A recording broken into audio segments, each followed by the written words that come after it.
DAES, Dirección de Apoyos a Estudiantes.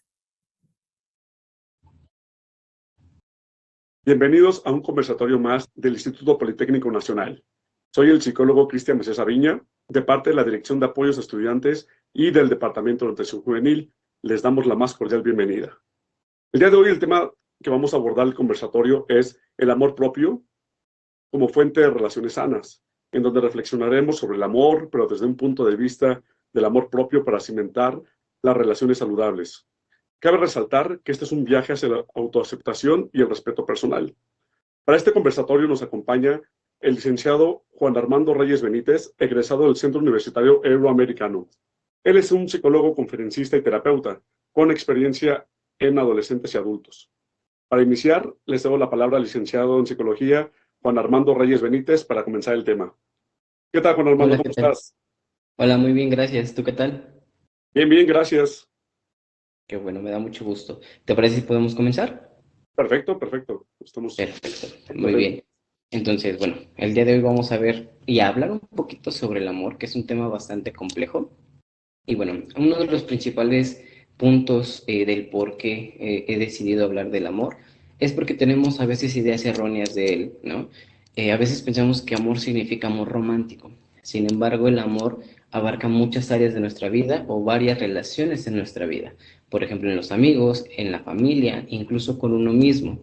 Muchas veces la gente piensa que hablar de amor es únicamente expresar cosas buenas hacia sí mismo, ¿no? Para poder amar a otra persona, ¿va? Entonces, para empezar, tenemos que hacer la pregunta de qué es el amor. Tenemos que es un amor, una emoción compleja en donde obviamente vamos a combinar muchísimas situaciones, como por ejemplo el deseo, la pasión, la empatía y el entendimiento, ¿vale? Hay un libro que habla mucho del amor, sobre todo los lenguajes para expresarlo, llamado Los 5 lenguajes del amor, de Gary Chapman, ¿vale? En donde aquí nos explica 5 situaciones o 5 ejemplos diferentes en la que las personas podemos entender el amor. Y obviamente, ¿cómo lo vamos a expresar y entender? Porque esas son situaciones completamente diferentes. Algo que a veces piensan las personas que tal cual lo voy a expresar, lo voy a recibir. Sin embargo, una cosa es la forma en que yo voy a expresar el amor a mis seres queridos y el cómo me gusta recibirlo, el cómo lo entiendo yo. Para ello, yo siempre les pido que identifiquen su propio lenguaje. ¿A qué voy?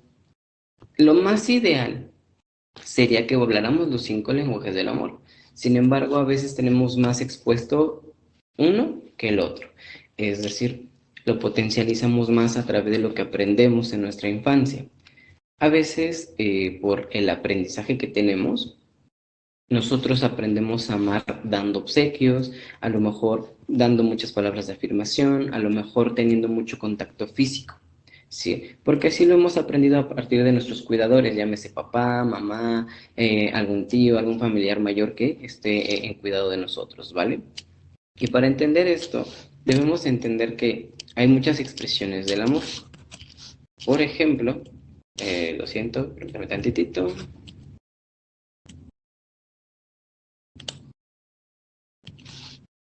Ahí está, ¿vale? Tenemos aquí 3 ejemplos o significados del amor.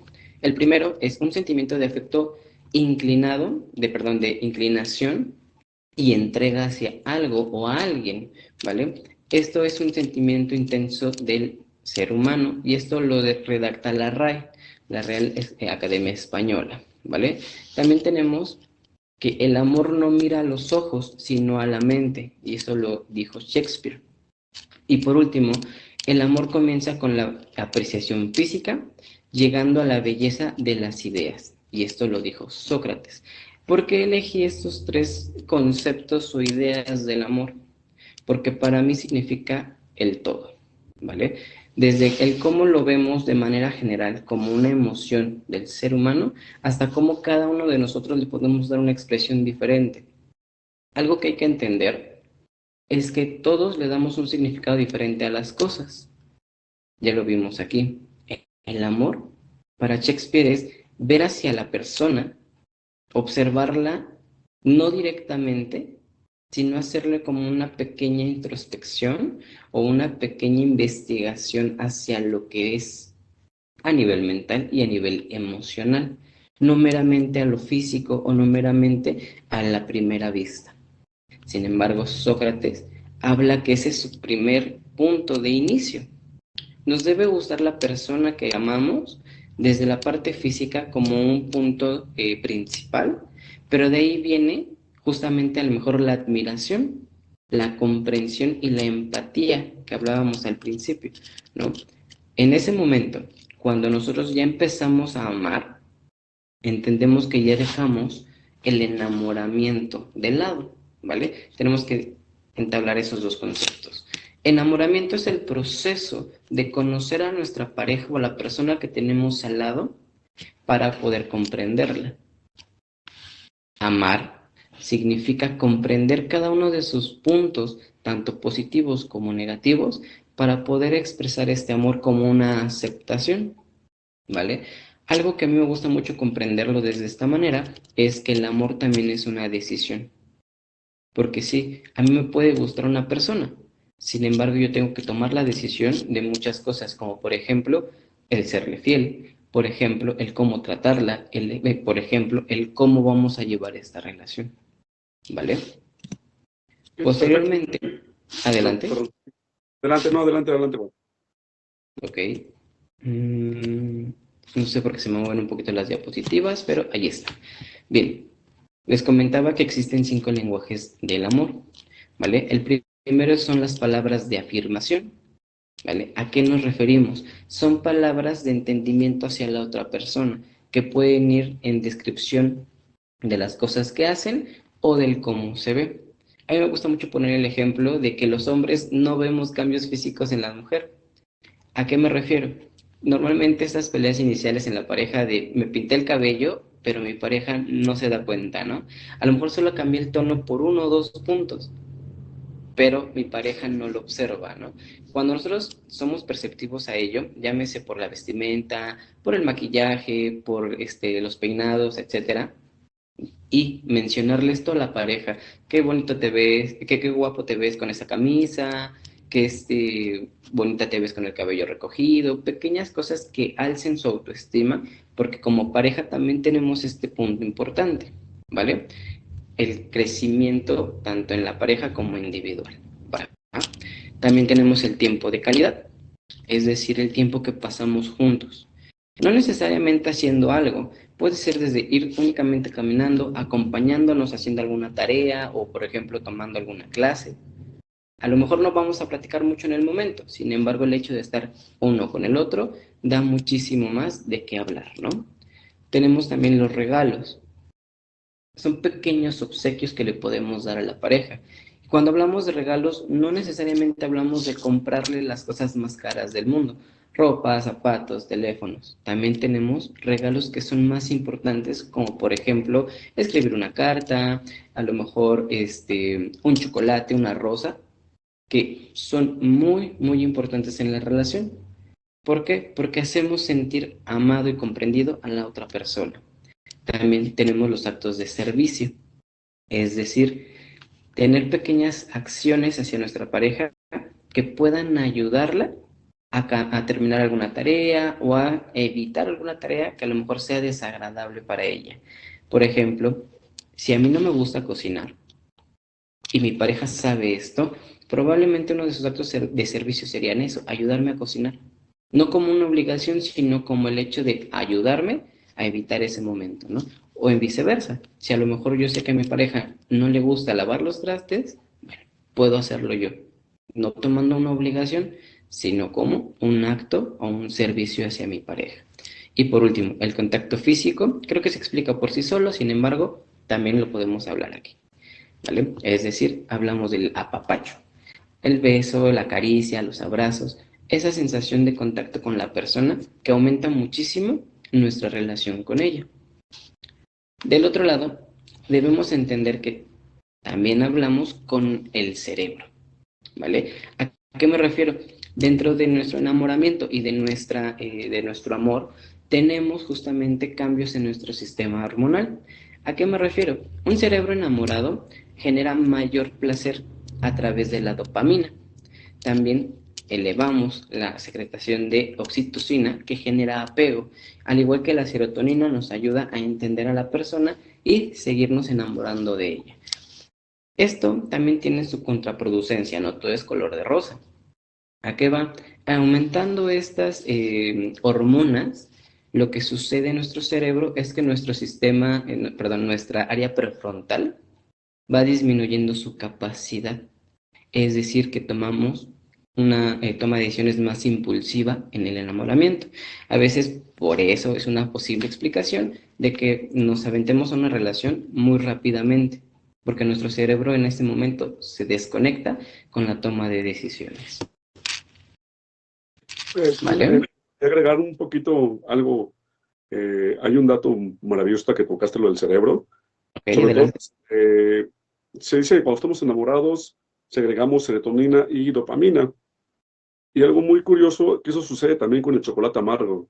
Claro. Es una sensación que nos ayuda demasiado a entender cómo el amor no solamente es hacia una persona o hacia sí mismo, sino también elementos externos como el chocolate amargo lo pueden hacer como un falso amor, ¿no?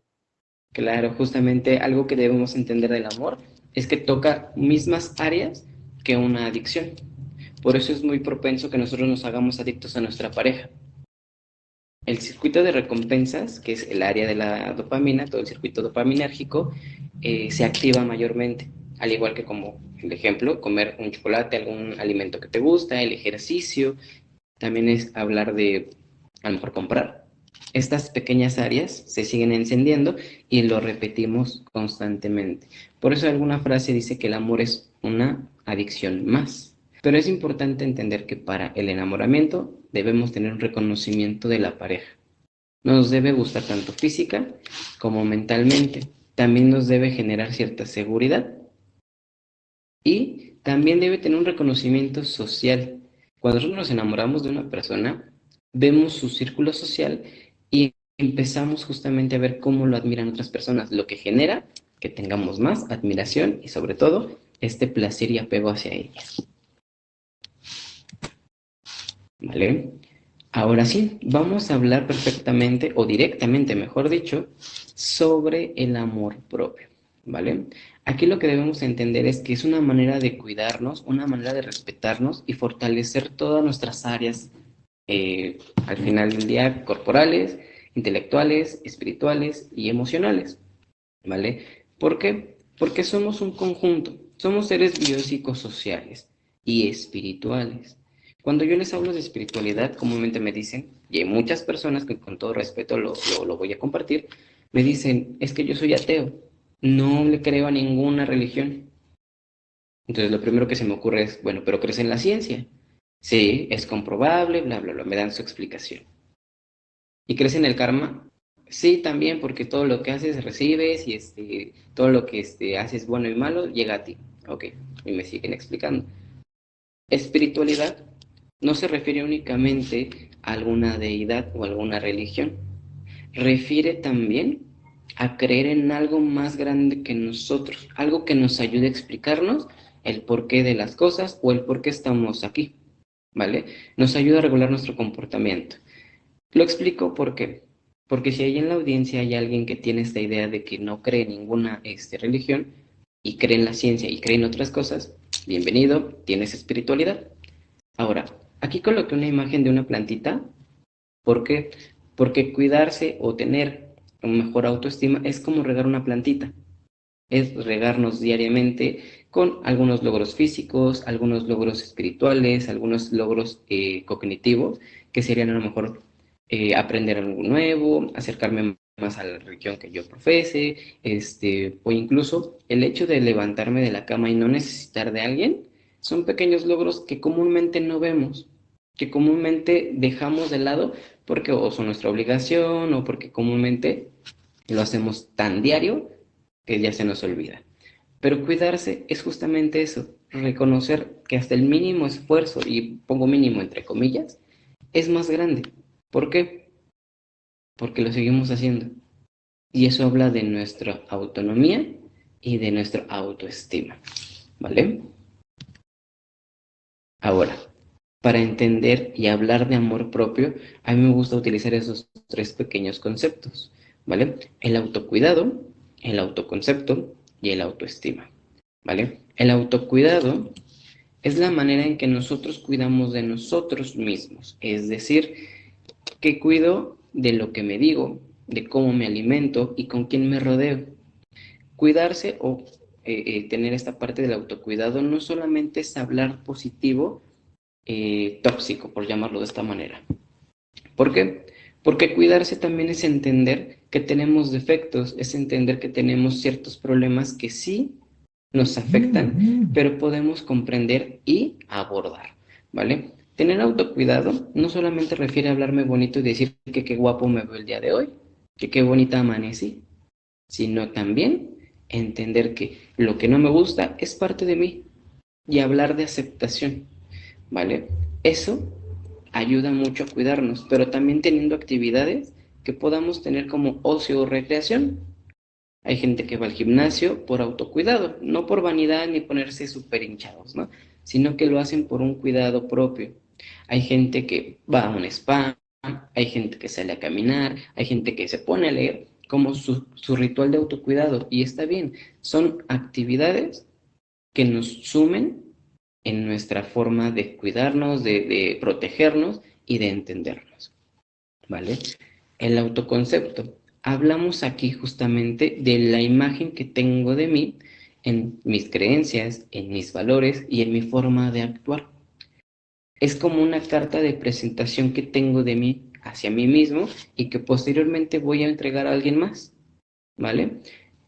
Cuando hablamos de autoconcepto no solamente hablamos de que a Juan le gusta el color rojo, le gusta el deporte y además tiene un perrito llamado Chester. No, es también entender que Juan entiende que a lo mejor es más bajito que otras personas, pero eso es parte de sí mismo.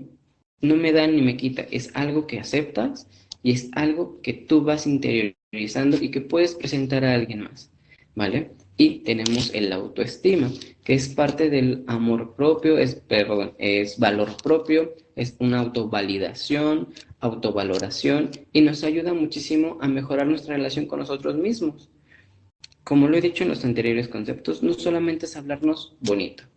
El autoestima es parte de lo que nosotros entregamos en nuestras relaciones. Si mi autoestima está alto o está estable, lo más seguro que mis relaciones futuras estén así. ¿Por qué? Porque creo una confianza en mí mismo que voy a reflejar a otros. Sin embargo, si mi autoestima empieza a bajar o es completamente baja, por llamarlo de esta manera, lo que va a suceder es que eso lo voy a reflejar con mis relaciones. Porque no tengo confianza, porque me da miedo, porque me da pena, porque no puedo. Entonces, ¿qué pasa? Eso mismo que yo tengo, que me estoy entregando a mí, lo voy a entregar a alguien más. ¿Vale? Y esto es como lo podemos ver. El autoestima es como un abrazo hacia nosotros mismos, el autocuidado. Hay una técnica en psicoterapia breve sistémica, que es la técnica de las vitaminas, ¿vale? Voy a hacer tal vez un poquito del tema, pero me gustaría explicar esto para que quien quiera hacerlo, bienvenido sea, ¿no? Así tal cual cuando uno se siente enfermo, va a la farmacia, se compra su multivitamínico y se lo toma rigurosamente, hasta sentirse un poco mejor. En el autoestima o en la parte emocional podemos hacer lo mismo. Tal vez no directamente con algunas pastillas o con algún medicamento, pero sí con acciones y conductas que tenemos para nosotros. Es decir, la técnica consta de agarrar un vasito, un tarrito y llenarlo de actividades positivas para mí. Por ejemplo, si yo hiciera esta técnica, pondría que me encanta el helado y sobre todo el helado de chocolate. Entonces podría poner, comprar helado de chocolate, enrollarlo y guardarlo. Oír música, me gustan mucho los Caligaris, tienen una música muy positiva, entonces podría agregarlo, ¿no? Y así dos, tres cositas, ¿no? Leer, escribir, escuchar música, bailar, y tal cual, el día, por la mañana, tomar una vitamina, abrirla y realizar esta acción. Es parte de nuestro autocuidado el que hacemos con nosotros mismos. Y por último, el autoconcepto. Es como tener un espejo enfrente y reconocer a la persona que está allí, con sus gustos, con sus problemas y con sus virtudes y defectos, ¿vale? Así tal cual lo hacemos con otra persona, y tal vez esto ayude mucho a otras partes de la audiencia, es si juzgarías a alguien o no juzgarías a alguien por la acción que estás viviendo o que estás pasando, habla mucho de tu narrativa interna. Tal vez no me expliqué muy bien. Si, por ejemplo, yo estoy pasando por una ruptura, yo no le diría a otra persona en una ruptura, pues ya ni modo, ¿no? Ya déjalo ir. Yo desde mi perspectiva. Yo le diría algo más positivo como aprende, crece e inténtalo de nuevo en el futuro. Esas palabras tal cual se las diría a alguien más, las puedo y las tengo que decir a mí mismo. No puedo cuidar a alguien más si yo no aprendo ni sé cuidarme a mí mismo. ¿Ok? Ahora, también tenemos aquí algunas situaciones importantes para aprender a cuidarnos y aprender a entendernos, ¿vale? Por ejemplo, las estadísticas son más o menos mi experiencia en terapia, ¿vale? Yo le pondría un 75% de mi autocuidado a aceptar mis defectos. ¿Por qué? Porque comúnmente nos casamos con estas cosas negativas y constantemente nos las contamos, nos las cantamos tal cual, ¿no? Ah, ya ves, es que eres bien chaparrito. O sea, ¿quién quiere andar con alguien tan pequeño, no? Por ejemplo, cuando uno entiende estos defectos, ya tiene de gane la aceptación tanto propia como de alguien más. Es como entregarle un papelito a alguien con ciertas reglas o con ciertas normas a seguir con uno mismo. Ujú. Cuando a alguien le duele estos defectos, es darle un arma a otra persona para que nos lastime. Por ejemplo, a mí me encanta traer barba, pero no me sale bien, ¿sí? Pero es parte de un defecto que tengo, claro que sí, porque me encantaría tener esas barbas súper tupidas, ¿no? Pero no la tengo. Es parte de aceptar eso. ¿Qué puedo hacer? Entender que esa barba, por bien o mal que me salga, es mía. Y a lo mejor habrá gente que no le guste, y está bien. Mientras yo entienda que es mío y a mí me guste, está perfecto. Eso se llama aceptar mis defectos, ¿vale? El 90% cuida lo que te cuentas. La narrativa interna es muy importante. Siempre va a ser importante, porque se los decía en las diapositivas anteriores. Si yo siempre me estoy criticando, si siempre me estoy lastimando, no puedo esperar que los demás cuiden de mí, ¿sí? Hasta aquí abajito, espero que se alcance a ver, les puse un pequeño diagrama que es PEC, pensamiento, emoción, conducta.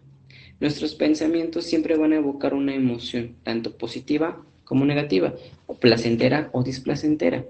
Si mis pensamientos son negativos, mis emociones serán negativas y por consecuencia mis conductas también lo van a hacer. Tal vez no me voy a poner a pelear con alguien, pero sí voy a empezar a tener a lo mejor un aislamiento, a lo mejor más quedarme más callado a lo mejor en la parte social, no querer ir a la escuela. ¿Por qué? Porque yo me estoy contando mi realidad y eso es importante. ¿Qué me cuento a mí mismo y cómo eso me va a hacer sentir? Y repito, no es hablar color de rosa, no es tener esa idea de que soy perfecto y nada me pasa. No, es entender defectos, virtudes, ¿vale? El 15% yo lo manejaría como llevar un diario emocional. ¿Por qué? Porque escribir nos ayuda a entender lo que sentimos, ¿sí? Hay veces que no entendemos las emociones y eso es un problema muy común. No tenemos una educación emocional. Entonces, a veces confundimos el enojo con el estrés, a veces confundimos el amor con la alegría, ¿sí? ¿Y qué sucede? Escribir, hoy pasé a mi perro y se encontró con otros perritos y se fueron a jugar. Eso me hizo sentir alegre. ¿Ok? Entendemos las acciones, lo que lleva a nuestro contexto y lo que nos lleva a sentir, ¿vale? Pero les repito, a veces es difícil entender las emociones. Y yo le pondré un 69-70% asistir a terapia. ¿Por qué? A veces para entendernos necesitamos ayuda de alguien. ¿Y esto a qué se refiere? A que yo solo, a lo mejor por miedo, no quiero descubrir tanto lo que me duele como lo que no. Tener a un guía, tener a alguien que nos enseñe y que nos oriente es muy importante. ¿Por qué? Porque a veces el miedo es lo que más nos limita. Y esa personita que tengan al lado, al frente, sentados en un escritorio, los puede ayudar muchísimo. Y eso es mucho más que agradecer. El pedir ayuda también es autocuidado. Si hay cosas que yo no entiendo, que yo estoy pasando y no sé cómo resolver, pedir ayuda no es malo, pero pidan ayuda a un profesional. No vayan con el vecino, no vayan con, bueno, si su vecino es psicólogo, adelante, pero no vayan con su amigo o amiga, que a lo mejor solamente les va a decir lo que quieren escuchar. Vayan con un profesional que sea objetivo, con alguien que los oriente de manera correcta. ¿Vale? Ahora, ¿cómo puedo mejorar mi autoestima? Estas son 4 técnicas, y ojo aquí, voy a poner un paréntesis. Pueden intentarlas, pueden practicarlas, pero esto no sustituye terapia. ¿Vale? 1. Identificación de narrativas negativas. Esta técnica viene de lo que es la terapia breve sistémica, en donde nosotros vamos a identificar las partes negativas de nuestra narrativa para convertirlas en positivo. Por ejemplo, algo que yo tengo muy marcado, es que tengo una letra bastante fea. Se entiende, se lee, pero es fea, ¿vale? ¿A qué voy? Pongo este ejemplo. Si mi letra es fea y no puedo tomar apuntes, entonces soy un mal estudiante. Por ejemplo, ¿qué sucede? Ese es mi pensamiento negativo. Convertirlo en positivo sería que a lo mejor mi letra no tiene una correlación directa con lo que yo aprendo. Que sí necesito o tomar clases de caligrafía o hacer algunos ejercicios para mejorarla. Sigo hablando del mismo tema, la letra. Sin embargo, entender que me hace malo estudiante o que tengo un potencial para mejorarlo, creo que se da cuenta de la diferencia, ¿no? 2. Tenemos la técnica del árbol. Aquí en esta técnica vamos a dibujar un pequeño árbol con raíces, su tronco y su copa, ¿vale? ¿Qué es lo que vamos a colocar en cada una de ellas? En nuestras raíces vamos a hablar del pasado, todo el aprendizaje que hemos tenido para llegar hasta el día de hoy, ¿no? En el tronco vamos a hablar de nuestras habilidades, cosas que hemos aprendido, herramientas que hemos tenido y que nos han funcionado para la resolución del problema, llámese del que se llame, ¿vale? Para llegar a la resiliencia. Y por último, en las ramas vamos a colocar sueños y metas que tengamos. Crear un consultorio, tomar una nueva carrera, comprarme una casa, salir de viaje. Puede ser la meta, el sueño u objetivo que deseen. Al final de hacer el dibujo, colocarle todo esto, podemos observar que tenemos las herramientas necesarias y podemos también entender que nos hacen falta herramientas para alcanzar objetivos. Pero como les decía en la anterior diapositiva, si nos hacen falta herramientas, busquen a alguien que se las proporcione, alguien que les enseñe, ¿va? Tal vez aquí hay alguna duda de esta técnica. ¿Todo quedó claro? Sí, todo en orden. Okay. Sobre todo es como bien lo marcaste, ¿no? Esto no va a sustituir a la terapia, solamente nos va a apoyar y nos va a ayudar a llevar un mejor proceso de autoestima. Ok, claro, perfecto, muy bien. Entonces, hasta el momento todo ha ido claro. Posteriormente, en el punto 3, tenemos la conversación centrada en soluciones.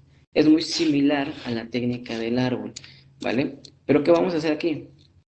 Podemos tener una conversación con nuestro terapeuta, con nosotros mismos frente a un espejo, actualmente también con el teléfono, a lo mejor abrimos nuestra cámara, y empezar a conversar las cosas positivas que yo tengo para poder solucionar el problema en cuestión. A lo mejor, vamos al ejemplo de la ruptura, ¿no?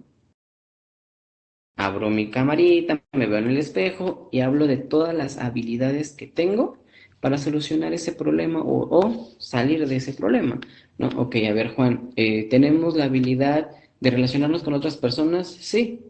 Tal vez no vamos a empezar una relación nueva, pero podemos salir a conocer gente. Ok, checklist, ¿no? Una posible solución es salir un poquito más. Al ver, ok, Juan, estás triste, ¿qué podemos hacer? Ah, bueno, tengo las habilidades para gestionar mis emociones.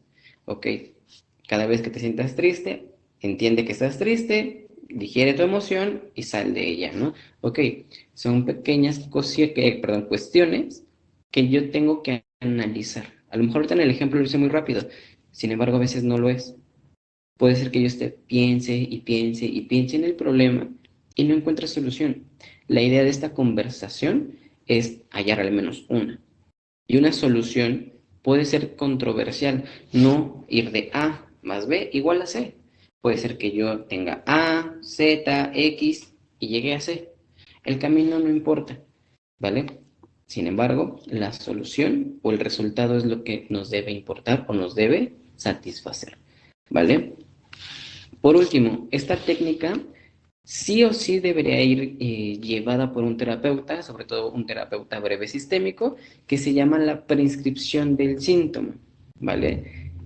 ¿Por qué la agregué? Porque a veces, como le decía en el anterior, es controversial. En este caso, se prescribe que se sientan los síntomas en un entorno más cómico, más agradable o controversial, ¿vale? Voy a poner un ejemplo. A mí me gusta mucho colocar esta técnica en las parejas, porque cuando llevan a una pelea, ya pelean en todos lados, ¿no? En la calle, en la cocina, en su cuarto, y se vuelve un ambiente hostil. Cuando hablamos de prescribir el síntoma, yo no les digo, van a dejar de pelear. O sea, eviten la pelea lo más que puedan. No, a ver, si van a pelear, peleen. Pero hay una condición importante. A lo mejor se me ocurre en este momento. Van a pelear en el baño. Entonces se quedan con cara de, ¿cómo voy a pelear en el baño? ¿Sí? ¿Tienes ganas de pelear con tu pareja porque no cocinó, porque no lavó? En sentido contrario, porque no te atendió, porque no te dijo cosas bonitas el día de hoy. Hazlo, pero hazlo en el baño. Entonces la primera vez van y se sienten incómodos. La segunda vez van, pelean un poquito y se quieren salir. La tercera vez ya no pelean. Tal vez en la cuarta. ¿Por qué? No se está prohibiendo el problema. Se está disminuyendo la seriedad, por llamarlo de ello, para darle una solución diferente.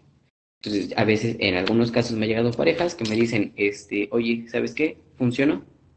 Porque ahora antes de pelear, tratamos de hablar. Entonces ya hablamos un poquito, a lo mejor si nos enojamos, pero ya no llegamos hasta el baño. Que a lo mejor ahorita también se me ocurre, ¿no? Van a pelear brincando. Entonces va a ser absurdo o raro y van a tratar de evitar esa situación.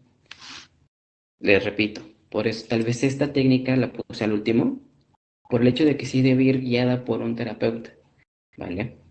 Así que, ¿por qué se las puse? Por si en algún momento alguien les dice algo absurdo de su situación, de la solución del problema, no lo tomen como, ah, es que no sabe, ah, se lo inventó. No, tal vez tenga una base en ese sentido de tratar de eliminar los síntomas, de hacerlos menos grave. Y obviamente no abarca con todos los problemas. A lo mejor en el ejemplo de la pelea, a lo mejor en la autoestima, a lo mejor en la relación social. Habrá algún punto cómico, algún punto controversial que les pueda funcionar. ¿Vale? Y bueno, antes de terminar, ¿alguna duda, alguna situación, algunas preguntas? No, a mí en especial me gustó mucho el tema, ya que pocas veces nos preocupamos por el amor propio, ¿no? Casi siempre estamos con el amor hacia otras personas, hacia otra actividad, hacia cualquier situación, pero se nos olvida que estamos primero nosotros. Creo que muchas veces nos olvidamos de ello. Y bueno, también pues, fueron buenos tips para poderlos llevar a cabo y mejorar Muchas cada vez gracias. la autoestima. Sobre todo, no dejar la terapia, que es una de las cosas primordiales, yo creo. Y pues Claro. bueno, Ahí tal vez como consejo, tip, parte cómica de esto del conversatorio del día de hoy, sería que asistan a terapia como si fuese canasta básica. O sea, que en su mandado pongan huevo, harina, terapia. ¿Por qué? Sé que suena raro, sé que suena controversial justamente, Pero es importante, a veces el cuidarnos también es ir con alguien especialista de la salud mental y decirle, oye, no puedo solucionar este problema, ¿qué hago? ¿No? En vez de tragarse las emociones, perdón si sonó feo, seguir digiriéndolas, pasarlas y volverlas a pensar. A eso se le conoce como un pensamiento rumiativo. Y si ustedes detectan que tienen un pensamiento así, que según ya le dieron solución al problema, pero vuelven a hacer o vuelve a brotar, tengan cuidado, chequen esa parte, vayan a terapia de manera regular, intenten tener esta costumbre, tal vez como un hábito positivo, ¿sí? Cada 8, cada 15, dependiendo de la gravedad de la situación. Ustedes siempre van a ser bienvenidos en esos consultorios que encuentren, con los especialistas que encuentren. Ojo aquí, importante, investiguen un poquito de su terapeuta. A lo mejor donde se formó, chequen sus consultorios, tiene diplomas. Ha habido muchos casos de personas que han usurpado esta profesión y deben que tener cuidado con ello. Pregunten, no está mal que pregunten. ¿Y dónde estudiaste? ¿Y cuándo te graduaste? Cositas a lo mejor muy conversacionales, si por llamarlo de esta manera, pero que les ayude a tener confianza con su terapeuta. Sí, es importante eso, ¿ok?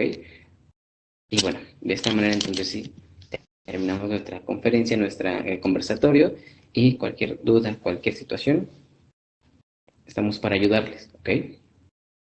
Bueno, pues de antemano te agradecemos, licenciado en Psicología, Juan Ramón Reyes Benítez, por compartir este tema. Y bueno, a la audiencia los invitamos a que dejen sus dudas en los comentarios para hacer esto más productivo, ¿vale? Y este conversatorio probablemente pueda funcionar de esa forma, ¿no? Y bueno, sin más que agregar, a nombre de la Dirección de Apoyos a Estudiantes y del Departamento de Orientación Juvenil del Instituto Politécnico Nacional, te deseamos un excelente día. Hasta luego. Muchísimas gracias igualmente para ustedes.